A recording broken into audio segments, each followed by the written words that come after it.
With this opening shot from the 86 Batman. So click the links to join the channel here or over and subscribe star. So Gingercide comes for the Dark Knight. And, you know, like we always say, if you'd like to tell a new story, why don't you just create a new story? Because as Tolkien said, evil can't create, it can only subvert and corrupt. That is ringing more true every day now. It's like when they say the left can't meme, and they really can't, and that's why they hate right-wing memes. And they always say, shut down these right-wing memes, we can't have this free speech. They're spreading dangerous ideas. It's like, well, why don't you just counter their ideas with your better ideas?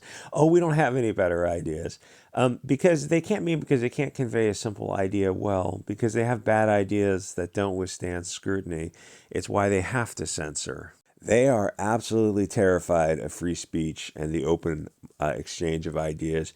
They're overly verbose when they try to do memes. They try to do like memes that make fun of the right wing and look at them. And like even people on the left are looking at them like, is there a point to this? Is there a punchline here? It seems like it's just a wall, a text wall, just words falling all over words. It's like that chick who wrote that Mom's comic book. It was a trilogy comic book or three-part series, and she was the girl who was in it was in the Game of Thrones, I think, and she writes this comic book and it's all about feminism or something. It's just words, all word balloons. It just more word balloons on top of word balloons. It's the whole comic's like, did you want to write a book or like just a screed on feminism? Because that's kind of, I wrote a comic book. No, you wrote this bizarre feminist treatise. It's like just word balloons, as many word balloons gets crammed onto the page as possible.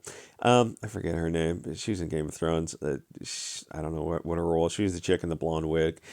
Anyway, so they're terrified of free speech and the open exchange of ideas. They're overly verbose in their memes because they have to hide their bad ideas in a word salad to hide their foundational arguments, which are built on theories that have been empirically shown to be false. But it'll work better this time.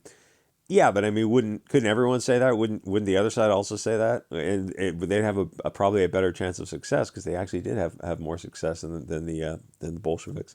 Does representation matter for the Irish? Not to the parasites at Hollywood. Please stop subverting expectations. Become a master of telling the simple story well. It's a hard enough thing to do that, to convey that simple story. It's like people, when they're able to finally do it, it's like you have this simple structure. Just focus on that and getting the dialogue and the characters as likable as possible.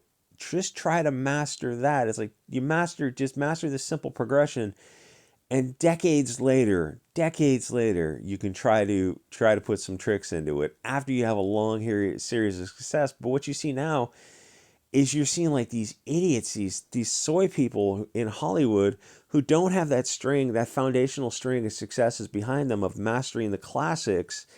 And they're just trying to branch out like we're subverting expectations. And you look at whether it's comics or Hollywood movies, it's just a mess of things thrown together. It's like, oh, so you threw a casting call somewhere out in LA and grabbed the people. The first 100 people that walked in the room are going to be the people who are starring in your Star Wars movie. And you just got a mess of checklists from Saul Alinsky, Frankfurt School, cultural Marxist ideas, and you're just going through the checklist. BLT representation, the Bechdel test is like all these Pravda checklists. It's like check. So did you check the first list? It's did you write a good story that is going to connect with people? No, that's not why we're in Hollywood. We're only here to tell propaganda. I've literally, some of these anti-CG people, when they're talking about Comicsgate, that was some of the things they literally said. They're talking about comics and sales. They go, yeah, sales don't really matter. We really just have to use them as vehicles for propaganda. And you look at me like, okay, we're just on completely different pages from these people. They want propaganda. And you're like, yeah, but you still have to sell it to people, and you're not going to sell it to the original audience who are familiar with good comics, because good comics and good stories and good movies are still already out there. So you're selling it to your own crowd, you're preaching to the choir, and it's just not turning out that you're just not getting the numbers to buy this kind of stuff, because they are preaching to the choir. Like they don't want to read or pay for this stuff themselves. They want other people to pay for it, and they just want to make it and kind of walk away from it and expect that the marketplace will absorb it. Which, when you're subsidized by the biggest Disney and Warner Brothers or whatnot, it's like, yeah, that can happen for a little while. Anyway, so the story is based on the '86 version, set during the Cold War, the Reagan years.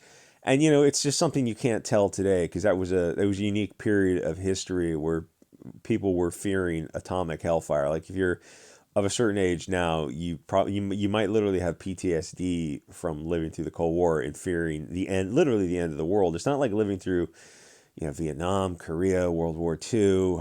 Um, it's like those were wars on a relatively small scale, but they weren't literally the end of the world, and that was what the Cold War was during the 80s, and it kind of peaked in the mid 80s, right before the Soviet Union collapsed. It's like kids of that generation, literally feared mushroom clouds on the horizon, which would mean the end of all human life on Earth. At least they were brainwashed to think that. And you know what a disservice it was for parents to allow your kids to watch that kind of TV and like allow them to be terrified of this kind of stuff. Kind of weird now that I look back on it. It's like there was no defense against that. It's like things just went on the TV and people just had this electronic propaganda machine in their living room. It's like they just not some people were aware of how evil it was, but not enough people were aware. And there was no defense against, oh, maybe we don't need this. Maybe these people who are spreading this message are, they have their own motivations. It's like that was never really discussed. Anyway, so the duck and cover from those mushroom death clouds. Yeah, good luck with that. So it's like that was to protect you from flying glass. Yeah, fair enough. But I mean, then the hard radiation that follows, the neutrons coming at you at the speed of light are gonna turn your bones to ashes. So why is Japanese anime and manga absolutely kicking ass today? Because they just tell an organic story. Like you flip through some Japanese stuff and you go, oh, I see the difference between American comics and Japanese stuff. Why do American SJW comics fail? Because they put an overlay of political ideology and Bolshevism over it. It's pretty simple. The Miller story has a fair-skinned, red-haired woman of the light in the role. That's the character. If you want to retell the story in a live action or a cartoon, you just tell the story Miller told in the 86 Batman. You don't change the European character out because, to say the obvious, that's you using the story that someone else created, the mind of somebody that mattered to him at the time. I don't want to say genius, but I mean, telling a simple story well and selling it, it's like, yeah, that is his own kind of genius. You're using all the hard work, standing on the shoulders of all the hard work that other people did, and you're just swapping out just enough to push identity politics. It's like you didn't create anything new, you didn't make it great, you didn't do anything valid. You're just taking something somebody else created and subverting and corrupting it to push your own identity politics. That, to be fair, not many people are on board with because, as you see from what the stuff they're pushing, it's not getting a whole lot of eyeballs on it. You're not updating the character, you're subverting and corrupting the character. This girl in the original comic says she's Irish. This red-haired European is the ultra-rarest of rare minorities. She is not common, she is special. That is ultra-rare. It doesn't make sense when you destroy the original European character and replace her with what she is not. It makes it look like you just hate the people of the light, which obviously Hollywood does. You're not updating her. None of this makes sense. You're replacing a European character because you hate them. This erasure is part of a move to degrade and dehumanize the people, to make it seem as if these cancer stories were always this way. Is there suddenly a new black audience that is demanding that the beautiful red-haired European characters be replaced? Probably not, because if they were fans of the original comic, then they were fans of the original comic as it was written. If they want to see something new, they would ask for something new or they'd create it themselves. That doesn't make sense either. She, the original character, was part of the reason the story sold so well in the first place. The story from 86, which I had the graphic novel, enjoyed it, but gave it away, which I sort of regret a bit now. The original story, I mean, otherwise your bookshelves are just overflowing, so you can't keep everything. The original story with all the characters was written and completed. It was the story that started everyone thinking about a live action. I mean, it was the foundation. It was the golden goose.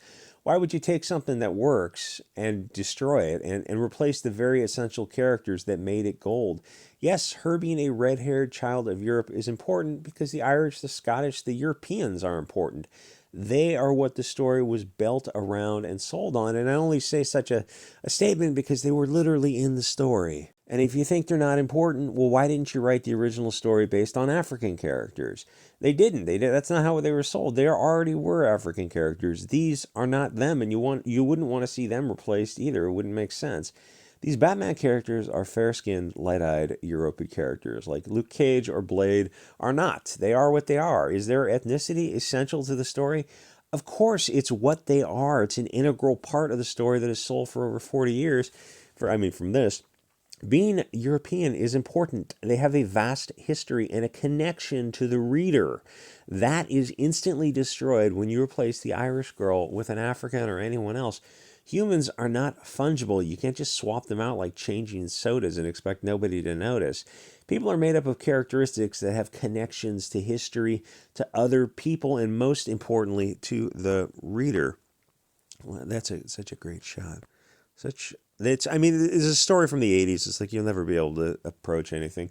The best thing you could do would be to set the story back in the 80s and try to retell that. And if obviously they're on the left making this, it's like you could take that opportunity to make fun of Reagan and the Cold War, and but it's like it would make more sense set back then.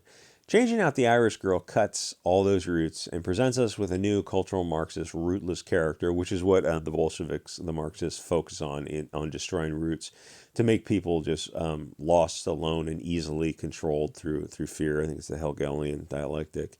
It's a nothing character because nobody cares about her because she's not the character and has no history. This is the character.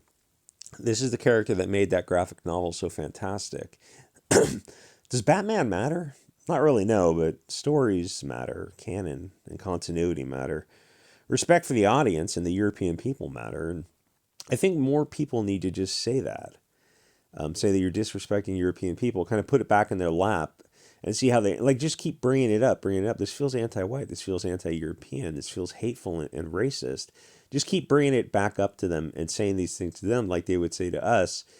Keep raising these concerns as often as possible. It just feels like you have a incandescent hatred for the European people who created the European characters who created something that's sold. Just keep putting it back use the lexicon, the syntax that they use back at them, and just keep bringing it up over and over again on social media, where it forces the issue to get to the point like we're telling you how we feel, how you're degrading and dehumanizing these characters. For you to continue on is to degrade and dehumanize the European people. And it becomes quickly obvious to people that, yeah, that's what they're doing, but other people have to see that. You're not having the discussion with these people who run these channels, these accounts. You're having the discussion for the benefit of other people to see how they respond to you, how they ignore you, and how other people respond with more of this hatred of, yeah, replace these characters. We hate these people. It's like people have to see that. You got to get that in the public eye. Anyway, like, comment, subscribe, support channel over on Subscribestar if you want to join over there. There's some other stuff over there. And I will see you guys all next episode.